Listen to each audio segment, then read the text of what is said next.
बिस्मिल्लाहिर्रहमानिर्रहीम। अस्सलाम वालेकुम। क्या हाल है तमाम देखने वालों के? सब अपने घरों में खुश रहें, आबाद रहें, आमीन सुम्मा आमीन।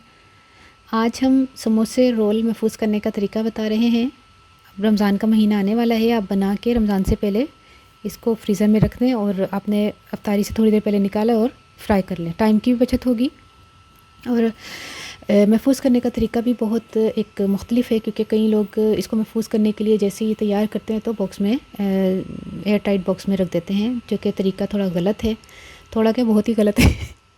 सबसे पहले आपने क्या करना है कि फिलिंग कोई भी हो आपकी समोसों की, चाहे चिकन के हों, चाहे बीफ के हों, कीमे के, चाहे आलू के, कोई भी आपने फिलिंग करनी है। आपने समोसे और रोल तैयार कर लेने हैं और इस तरतीब से एक बड़ी सी ट्रे लेनी है और इस तरह आपने उसको रखना है, एक दूसरे के साथ चिपके हुए ना हो और एक दूसरे के ऊपर ना हो।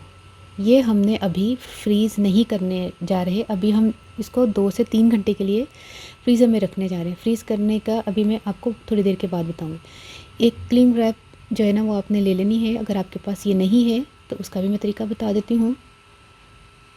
इसको कवर कर दे ताकि हम जो इसको फ्रीज़र में रखेंगे 2-3 घंटे के लिए, तो जो आइस है उसकी वजह से ये मैदे की फीलिंग में जो फीलिंग है वो निकल ना जाए रोल की या समोसों की, तो इसको बचाने के लिए देखें। अगर आपके पास क्लिंग रैप नहीं है तो आपने क्या करना है, ये दूसरी थैली लेनी है इस तरह की।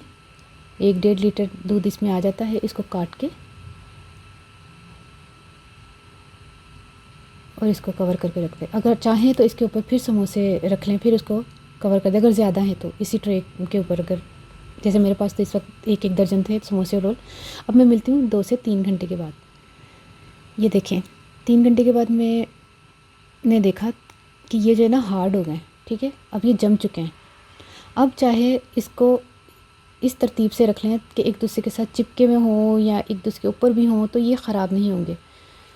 वरना उस वक्त रखते तो फिर हम जब फ्राई करने के लिए निकालते वो एकदम से वो एक आपस में चिपक जाते ना, कटोते वो मसाला सारा बाहर फट जाते हैं। हाँ, मसाला सारा बाहर आ जाता है क्योंकि वो हमेशा जड़ा को बनाया होता है। ये देखें किस तरह मैं रख रही हूँ। अगर चाहें तो इस तरह का अगर बॉक्स नहीं है तो आपने किसी शॉपर में, शॉपिंग बैग में, या जिसको कहते हैं ना कि कौन सी थैली होती है ना, दूध वाली है, कोई भी थैली चढ़ा लो।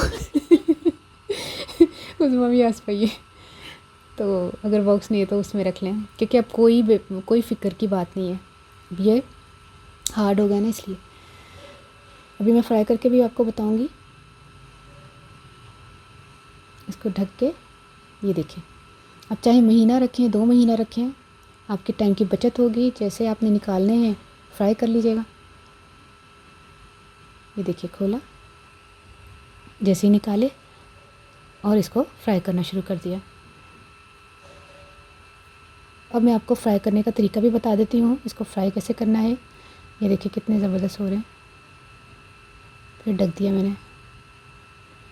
अच्छा, फ्राई करने के लिए इस चीज़ का ज़रूर ख्याल कीजिएगा कि जब हमने ऑयल को गर्म करना है ना, तो गर्म ज़्यादा नहीं करना। फ्रीज़ किए हुए समोसों को बहुत ज़्यादा गर्म ऑयल में नहीं करना। हल्का गर्म हो ऑयल तो फिर हमने समोसों या रोल्स को फ्राई करना है। अब सारे मैंने आपको बता दिए, फ्राई करके भी बता दिए, महफूज करने का तरीका भी बता दिया। अब मुझे ज़रूर बताइएगा आपको ये तरीका कैसा लगा। अब आप अपने टाइम की बचत करें। और ये देखें इमली की चटनी, केचप, अभी से मुँह में पानी आ गया। ज़रूर बना के समोसों को महफूज करके ज़रूर मुझे बताइएगा कि आपको ये तरीका कैसा लगा। और अपने रमज़ान को एंजॉय करें, बल्कि रमज़ान से पहले बना लें ताकि आपका पूरा महीना जो है वो टाइम बच जाए। खस्ता क्रिस्पी, ठीक है। अब अपनी मुझे दुआ में ज़रूर याद रख लीजिएगा। ओके, अल्लाह हाफिज़।